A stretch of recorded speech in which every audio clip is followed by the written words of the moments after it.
నమస్తే అన్న. ఆ, నెక్స్ట్ ఎలక్షన్స్ ఉన్నాయి కాబట్టి పాలకొల్లు చుట్టుపక్కల గ్రామాల యొక్క ప్రజలు ఎవరిని ఈసారి గెలిపిస్తారంట? పక్కా రామనాయుడు గారు ఎందుకంటారు? గ్యారంటీ అండి. ఆయనే వస్తాడు మళ్ళీ. ఎవరు నిలబెట్టినా పని అవ్వదు. ఎందుకంటే ఎందుకు ఆయనే వస్తారు అని చెప్తున్నారు. వరకు టీడీపీ ప్రభుత్వంలో వేసిన రోడ్లు అండి ఇవన్నీ. అవునా? మొత్తం అన్ని పాలమూరు అంతా కూడా టీడీపీ ప్రభుత్వంలో వేసినాయి. రోడ్డు ఒక్క రోడ్డు ఆయన వేయలేదు. హయాంలో. ఆయన ఉమ్, ఆయన రామనాయుడు గారు. ఉమ్. కరోనా టైంలో ఏ ప్రభుత్వం మిమ్మల్ని ఆదుకుంది? కరోనా టైం అయినా కరోనా టైం ప్రభుత్వం వాళ్ళ సొమ్మేం ఇవ్వరు కదా. ఉమ్, రామనాయుడు గారు ఎమ్మెల్యే కింద ఉన్నారు.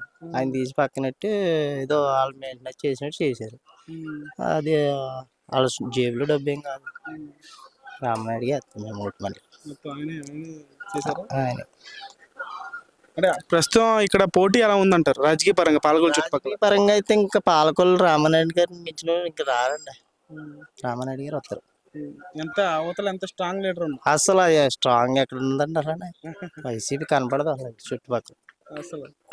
పాలకొల్లు నిలబడదండి వైసీపీ. ఎంత మెజారిటీ వస్తుంది అనుకుంటారు మరి ఈసారి? ఇంచుమించు రావచ్చండి. పవన్ ఇద్దరు కలిసారు కాబట్టి ఇక అలా దగ్గర దగ్గర 1,00,000 దాకా రావచ్చు మెజారిటీ. అంత భారీ మెజారిటీయా? బంగారు లాగా మినిస్టర్ కూడా అవుతాడేమో అనుకుంటున్నాను నేను పైన ప్రభుత్వం వస్తే. మరి మినిస్టర్ అయిపోతే మీరు చెప్పినట్టు పాలకొల్లుని ఇప్పటికంటే ఇంకా బాగా డెవలప్ చేస్తారనేటువంటి సత్తాగల నాయకుడిగా మీరు చూస్తారా? కంపల్సరీ. అసలు పాలకొల్లు శ్మశానం చూస్తే తెలిసిపోద్దండి. అది కట్టించి శ్మశానం ఇంతలోతు మట్టిలో పనిచేసాం మేము అక్కడ ఇదివరకు. శ్మశానం ఇప్పుడు ఎలా ఉంది? అర్థంలో ఉంటుందండి. అలా ఒకసారి అదే ఈసారి రామనాయుడు గారు పక్క. Thank you. నమస్తే అండి. ఇప్పుడు నెక్స్ట్ ఎలక్షన్స్ ఉన్నాయి కదా, పాలకొల్లు చుట్టుపక్కల గ్రామాల్లో ప్రజల యొక్క ఆలోచన ఎలా ఉంది? ఈసారి ఎవరిని గెలిపిస్తారు? ఈ బట్టి అయితే తెలుగుదేశం నెగ్గించాలి కంపల్సరీ. డౌట్ లేదు అందులో.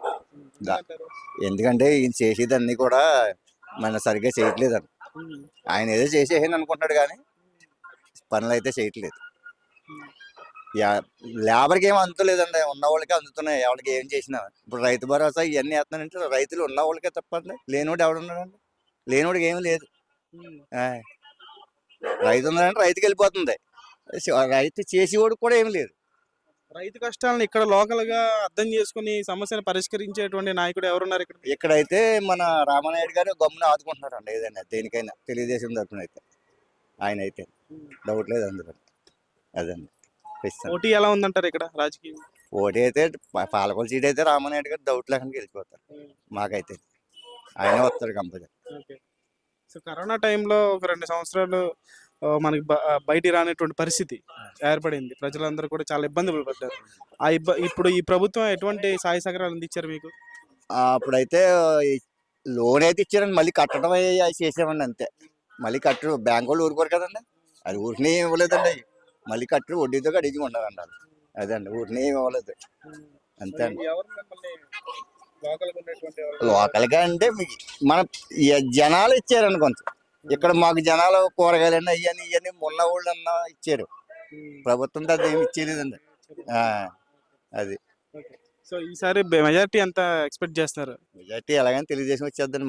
మా సీట్ అయితే గ్యారెంటీ అండి. ఇక్కడ డౌట్ ఏం లేదండి. పోయినసారి అలా వచ్చింది అలా వచ్చేద్దండి. ఇప్పుడు వచ్చేద్దాం. నమస్తే బ్రో. నెక్స్ట్ ఎలక్షన్స్ ఉన్నాయి కాబట్టి పాలకొల్లు చుట్టుపక్కల గ్రామాల్లో ఏ పార్టీకి ప్రజలు ఈసారి భారీ మెజారిటీతో భారీ విజయం అందిస్తారు అనుకుంటున్నారు? పార్టీ పరంగా కాకపోయినా క్యాండిడేట్ పరంగా మా నియోజకవర్గం అయితే రామనాయుడు గారికి సపోర్ట్ చేస్తారు. ఎందుకంటే అభివృద్ధి పరంగా కానీ ఏం చేసినా రామనాయుడు గారు చాలా బాగా చేశారండి. మా ఊరికైతే పాలకొల్లు చుట్టుపక్కల గ్రామాలన్నింటికైతే ఆయన బాగా చేశారు. అదే అభివృద్ధి కార్యక్రమాలు మీరు గమనించారు ఆయన వచ్చింది వేయడము. ఈ రోడ్లు వల్ల పాలకొల్లు చాలా దారుణంగా ఉన్నాయి. అంతకుముందు అవన్నీ సిసి రోడ్లు వేసి అన్ని వేసి మా ఊరు రోడ్లే 3 సార్లు వేసారు. ఇంతకుముందు పార్టీలు ఉన్నప్పుడు రోడ్డు పడాలంటే చాలా ఇబ్బంది అయ్యేది. అలా అధికారంలో నాకు తెలిసినంత మటుకి 3 సార్లు రోడ్డు వేశారు. ఈసారి డైరెక్ట్ మొత్తం సిసి రోడ్ వేస్తారు మొత్తానికి.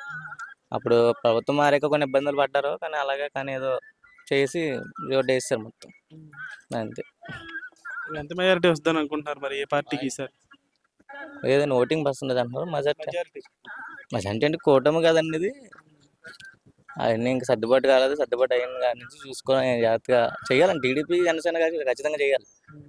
తెలుస్తుంది కదండి, పథకాలు ఇస్తున్నారు అంటున్నారు కానీ ఇక్కడ పోటీ ఏముండదని వన్ సైడ్ అనేది అంతా ఇక్కడ నియోజకవర్గం వన్ సైడ్ పైన అయితే చూసుకోవాలి తప్ప అన్ని మారుతూ ఉంటాయి, ఫార్మాట్లు అన్ని మారుతూ ఉంటాయి. ఇక్కడైతే వన్ సైడ్ అండి, ఇంకా ఆయన తప్ప ఇంకెవరు ఉండరు, వేరే వాళ్ళు నిలబడే అవకాశం.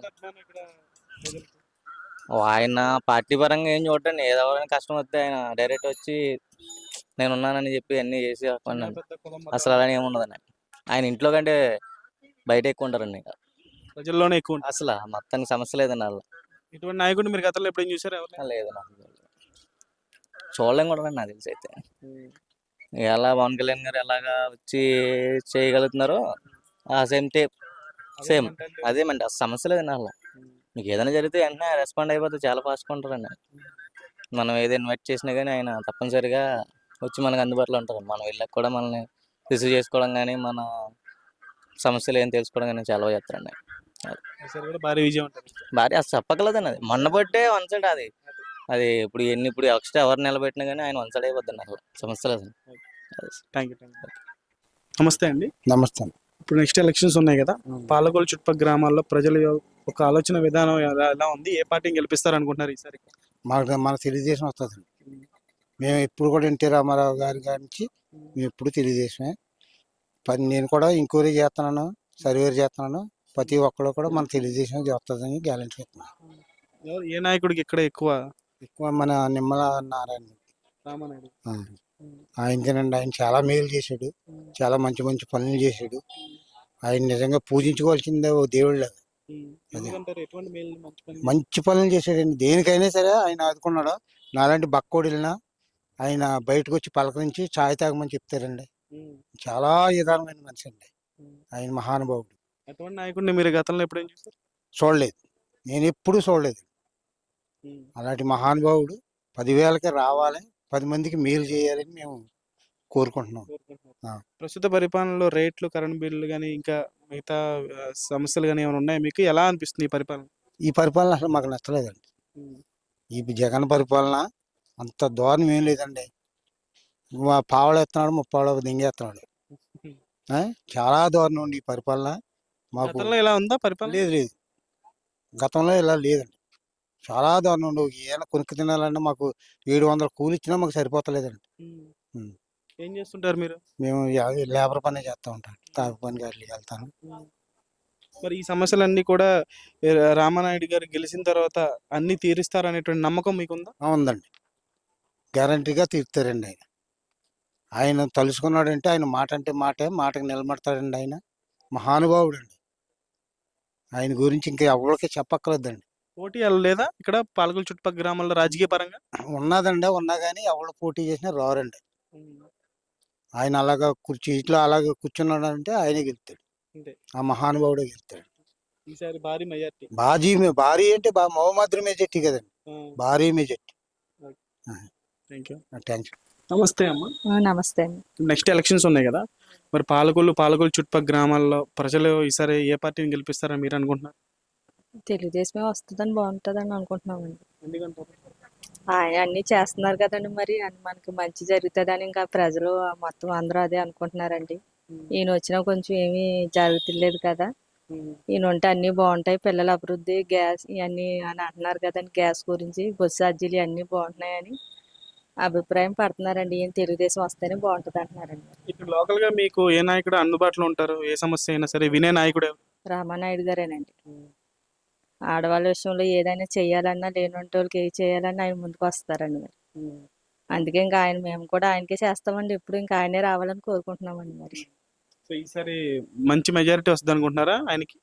కన్ఫర్మ్ అండి, ఆయన వస్తారని గ్యారెంటీగా చెప్తున్నాను కదండి. నేను వస్తారని మాకు నమ్మకం ఉందండి, ఆయన వస్తారని.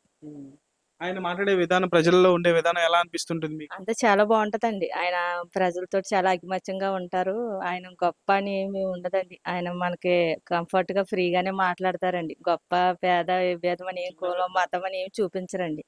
అందరితోటి బాగా మాట్లాడతారండి. ఆయన అటువంటి నాయకుడిని మీరు గతంలో ఎప్పుడైనా చూసారా? చూడలేదండి వరకు. మేము పుట్టివేరుగా ఇంతవరకు అయితే అలాంటి నాయకుడిని ఎప్పుడు చూడలేదండి. ఆయన చాలా బెనిఫిట్ గా ఆయన చేసే కార్యక్రమాలన్నీ చూస్తున్నాం కదండి, చాలా బాగుంటుందండి. ఆయన్ని చెయ్యొచ్చండి. ప్రస్తుత పరిపాలనలో రేట్లు ఏమన్నా ఎలా ఉన్నాయంటారు? కరెంట్ బిల్లు కానీ రేట్లు పెరిగిపోయినాయి కదండి. కరెంట్ బిల్లు, రేషన్, మొత్తం ఈ గ్యాస్ బిల్లు ఇవన్నీ చాలా దాటేస్తుంది కదండి. మరి గతంలో ఎప్పుడు ఇలా లేదా? లేదులేండి, ఎంత ఈ వరకు అయితే మరి వచ్చాక అన్ని రేట్లు పెంచేస్తారు కదండి, మరి చాలా ఇబ్బంది పడుతున్నారు కదండి. ఇంకా అదే మరి ఈసారి ఖచ్చితంగా మీరు చెప్పినటువంటి క్యాండిడేట్ రామానాయుడు గారిని గెలిపించుకుంటారా ఓటేసి? ఖచ్చితంగా మేము గెలిపిస్తామండి. ఓకే.